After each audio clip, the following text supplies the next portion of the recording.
Bienvenue dans cette prédication sur la gloire divine de Dieu. Préparez votre cœur à recevoir un message puissant du prophète Raphaël, sous une onction particulière. Praise Allah, nous allons prier dans le nom de Jésus-Christ de Nazareth. Alors, la gloire divine de Dieu, par notre foi en Jésus-Christ de Nazareth. Alors, cela veut dire que dans le livre de Luc, le chapitre 22, le verset 3, il est écrit: Or, Satan entra dans Judas, surnommé Ascario, qui était du nombre de 12. Et Judas alla s'entendre avec les principaux sacrificateurs et les chefs des grandes sur la manière de leur livrer. Il fut dans la joie et il convint de lui donner de l'argent. Après d'être engagé, il cherchait une occasion favorable pour leur livrer Jésus à l'issue de la foule. Donc, nous savions bien que Satan, c'est un voleur. Alors, c'est pourquoi Satan est rentré en Judas pour pouvoir voler. Voler de l'argent dans l'église, mais de confusion, renvoyer des gens au sein du ministère et autres. Mais écoutez, le diable n'est rien devant nous. Il ne faudrait pas que nous ayons nous donnons une possibilité de place pour dire que le diable est fort. Non, si on dit Satan entra dans Judas, ça c'est une histoire tragique de Judas qui, pendant un temps, vaincu dans une communion intime avec Jésus à l'époque, et c'est écrit dans Somme 41, 10. Et aussi dans Jean 13, 18, où on dit, mais qui ensuite abandonna son Seigneur à la trahison.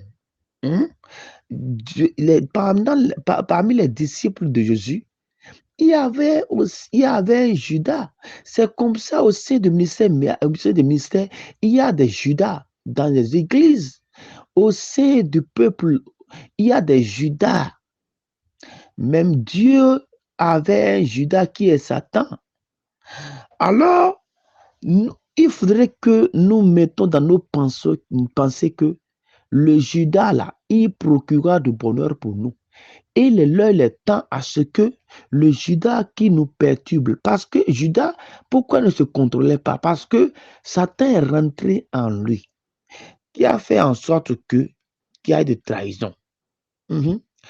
Vous savez bien, les Judas, si nous localisons nos Judas et nous les connaissions, nous-mêmes, nous allons prendre des mesures appropriées. Les Judas, eux, c'est des rébellions dans des ministères. Les Judas sont des voleurs. Jean 10, 10, le diable ne fait que voler, détruire et gâter. Les Judas, c'est ceux-là, si les gens viennent à l'église, ils cherchent à renvoyer parce que tout ce qu'ils diront du ministère n'en pas. Les Judas cherchent à créer des problèmes de serviteurs de Dieu et son époux, ses disciples et autres, qui est de confusion entre eux. Mais écoutez très bien. Et dans Jean 6, 64, et il a noté que tous ceux qui suivent Christ pendant qui suivaient Christ à l'époque, c'est comme du genre un avertissement. Jésus lui-même savait que Judas allait le vendre. Mais pendant notre vie sur terre, nous risquons toujours de nous refroidir dans notre amour pour le Seigneur et permettant ainsi à Satan de nous conduire progressivement vers les compromis avec le monde, qui finalement ne trahit le Seigneur et à cause de quoi? Et par exemple, Judas, après qu'il a vendu Jésus, Lui-même, il a su qu'il a vendu le sang innocent.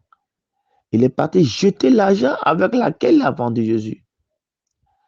Alors, cela voudrait dire qu'aujourd'hui, il est temps, il est l'heure à ce que le diable s'éloigne de nous. Alléluia. Si on prend le livre de Jean 5, le verset 4, il est écrit, car un ange descendait de temps en temps dans la piscine et agitait l'eau. Et celui qui y descendait, le premier, après que l'eau avait été agitée, était guéri. Quelle que fût sa maladie. Et cela se fait, c'est par la foi, c'est-à-dire, nous mettons que Dieu est avec nous. Alors, même Jésus fait ici plusieurs affirmations étonnantes de la part de Dieu, de Dieu, et qui est le Père d'une façon qui lui est propre. Jésus nous est propre, mais notre affection pour que nous voyons des miracles de notre Jésus-Christ de Nazareth. Et nous ne focalisons pas sur ces esprits sataniques, des démons, des autres, pour dire non, il est encore là. Non, oublions. C'est tout comme s'il est mort. Il est avec Dieu. Il est en contact, en communion avec Dieu et il a la même autorité que Dieu. Alors, il a le pouvoir de donner la vie et de ressusciter les morts. Jésus-Christ est le Fils unique de Dieu. Il a le pouvoir de pourvoir la vie, la guérison. De quoi craindre? La vie et la résurrection des morts. Il a le droit de juger tous les hommes. Il a le droit de recevoir un homme divin. C'est-à-dire, il a le pouvoir de donner la vie éternelle. Donc, écoutons étroitement Jésus, c'est décrit ceux qui ont la vie éternelle et qui se seront pas condamnés. Dans la phrase, c'est quoi? Celui qui écoute et qui croit. Même Marie de Magdala, Jésus a dit, est-ce que tu crois? Tu verras la gloire de Dieu. Alors, Dieu nous a fait grâce. Cette grâce, nous les aurons. Parce que c'est pas la foi. Parce que c'est un acte qui se fait une fois que nous croyons, un acte instantané. Mais des actions qui doivent se prolonger, Christ affirme que la vie éternelle qui nous est réservée dépend de notre foi actuelle et non d'une décision momentanée. C'est-à-dire que nous avons prise dans le pensée. C'est-à-dire, et ceux qui auront fait le mal, l'immoralité, l'impurité, la convoitise, les mauvaises dires et les choses de gens n'ont pas de place dans la vie des croyants. Colossiens 3, 5. Alors, le méchant, une fois il fait du mal, il sait qu'un jour, il sera attrapé. Et il est temps, il est l'heure à ce que le méchant soit attrapé. Dans Éphésiens 5, 5 à 6, il est important de prêter l'oreille aux paroles de Jésus. Ceux qui auront fait le mal ressusciteront pour le jugement. Alors, cela veut dire que vous qui tirez votre croix les uns les autres, ceux qui précèdent la vraie foi qui sauve ne rechercheront pas des éloges ou l'estime des autres. Leur but sera toujours de plaire au Père. Ceux qui ont pris l'attitude de rechercher la gloire qui vient des autres s'érigent, c'est-à-dire s'érigent vraiment eux-mêmes en idoles et s'excluent eux-mêmes du royaume de Dieu. Aimer l'éloge qui vient des autres plus que celle qui vient de Dieu revient à ne pas croire à l'évangile de Christ et à rendre impossible l'exercice d'une foi authentique. C'est dans Romains 2, 29. Romains 2, 29. Romains 2, 29. Romains 2, 29. Romains chapitre 2, 29. Romains 2, 29. 29. Il a écrit 29.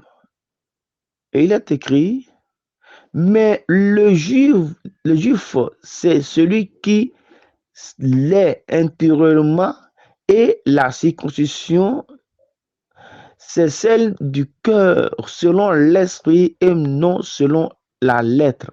La louange de ce juif ne vient pas des hommes, mais de Dieu. Mes frères et sœurs, même les prières que nous faisons, la grâce de délivrance, tout cela vient de Dieu. Hein? Si un serviteur prie, le serviteur n'est pas Dieu. Et dans le ministère où on prend un serviteur, un prophète, un apôtre comme Dieu, alors c'est grave. Hein? Dieu a utilisé Moïse, il a utilisé Ézéchiel, seulement que la grâce de respect sur lequel l'onction de grâce qui est en son serviteur, il pouvoira pour que tu aies des solutions. Il faut voir la femme qui a donné de dortoir à Élie. Il a donné de manger. Mais ému de joie, Élie a dit, mais Gézi, vraiment, je veux faire du bien à cet homme. Alors, mais qu'est-ce qui s'est passé? Il a dit que Gézi a dit que cette femme, depuis qu'elle est née, elle n'a pas d'enfant. Et le prophète a dit, à l'heure même, tu auras d'enfant. Au fait, si tu fais du bien au prophète, c'est comme tu as fait du bien à Dieu. Ce n'est pas Dieu qui va manger, c'est cela. Alors, chaque de nous avons des ministères différents. Alors, nous sommes portés de Dieu. Nous avons des inspirations de ce que nous allons faire de Dieu. Donc, c'est pourquoi même c'est pas bon de saboter un prophète, tout ça là pour dire là-bas, c'est pas bon, là-bas, c'est pas bon. Mais il faut des conseils de la parole de Dieu, de discernement qui va distinguer les faux et les vrais. Parce que d'un moment, d'un jour, d'un autre, si la personne se repent, le mal tombera sur toi. Alors, prêchons la vérité. L'honneur, la gloire et l'immoralité. Dès le début de son traité sur le salut, Paul a clarifié que c'est quoi? Là, une vérité fondamentale à propos de la manière dont Dieu traite la race humaine dans son ensemble. Dieu, parmi ceux qui font le mal, c'est-à-dire, et récompense les justes. Hein, dans Jean 5, 29, les justes, ce sont qui ont été justifiés par la foi et qui préservaient dans la pratique de ce qui est droit, selon les critères divins. Alors, une grande importance à la gloire qui vient de Dieu et recherche la vie éternelle. Je donne un exemple où j'étais en évangile à Takora. Il y avait 5 personnes qui étaient animées de mauvais esprits. Hein? Moi-même, je me demandais, est-ce que ces gens, est-ce que Dieu peut les faire voir?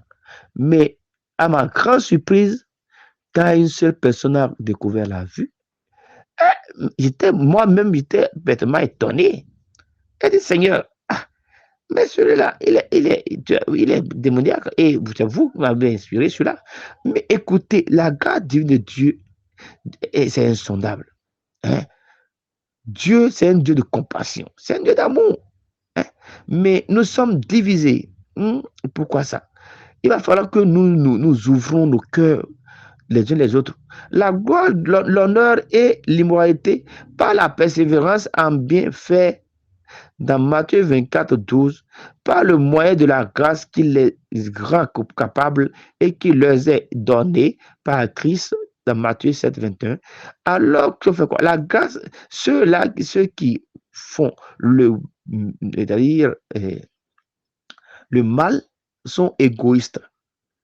hein, de là, tu sauras que vraiment, l'ego, c'est pour Satan. Alors, ils désobéissent à la vérité et prennent plaisir à l'injustice. Ils ne se récoltent que colère et division. Alors, eux, là, ils sont là pour que les gens soient divisés. Mhm. Ils n'aiment pas des personnes et ils vont dire des choses pour qu'il y ait des divisions. Alors, cela veut dire qu'il est temps, il est l'heure à ce que le Seigneur nous rachète. N'ayez plus peur de Satan. Évidemment, Dieu dit de combattre Satan, mais le Seigneur a déjà vaincu Satan. Dans l'Apocalypse, il a tapé, il a mis à terre. Hmm. Et avec ses agents, il est sur la terre, il est là pour nous perturber. Mais si, mais dans le livre de Luc 10, 18, il dit, je vois Satan tomber de ciel comme un éclair. Alors Dieu nous donne pouvoir. Hein? Et par la sanctification et des prières de nuit, nous vaincrons le diable. Ah, c'est pourquoi il dit de persévérer dans la prière. La prière, c'est la vie. Mhm. Alors, je m'avais de dire que par la prière d'intercession, Dieu va nous racheter. Et nous allons connaître nos Judas pour lui parvenir à notre grâce. Je pense que si nous connaîtrons nos Judas, on saura comment les garder, comment les observer. Merci dans le puissant de notre prière. Amen. Merci pour votre écoute. Que la gloire de Dieu vous remplisse et vous élève. Abonnez-vous pour recevoir d'autres messages inspirés du prophète Raphaël.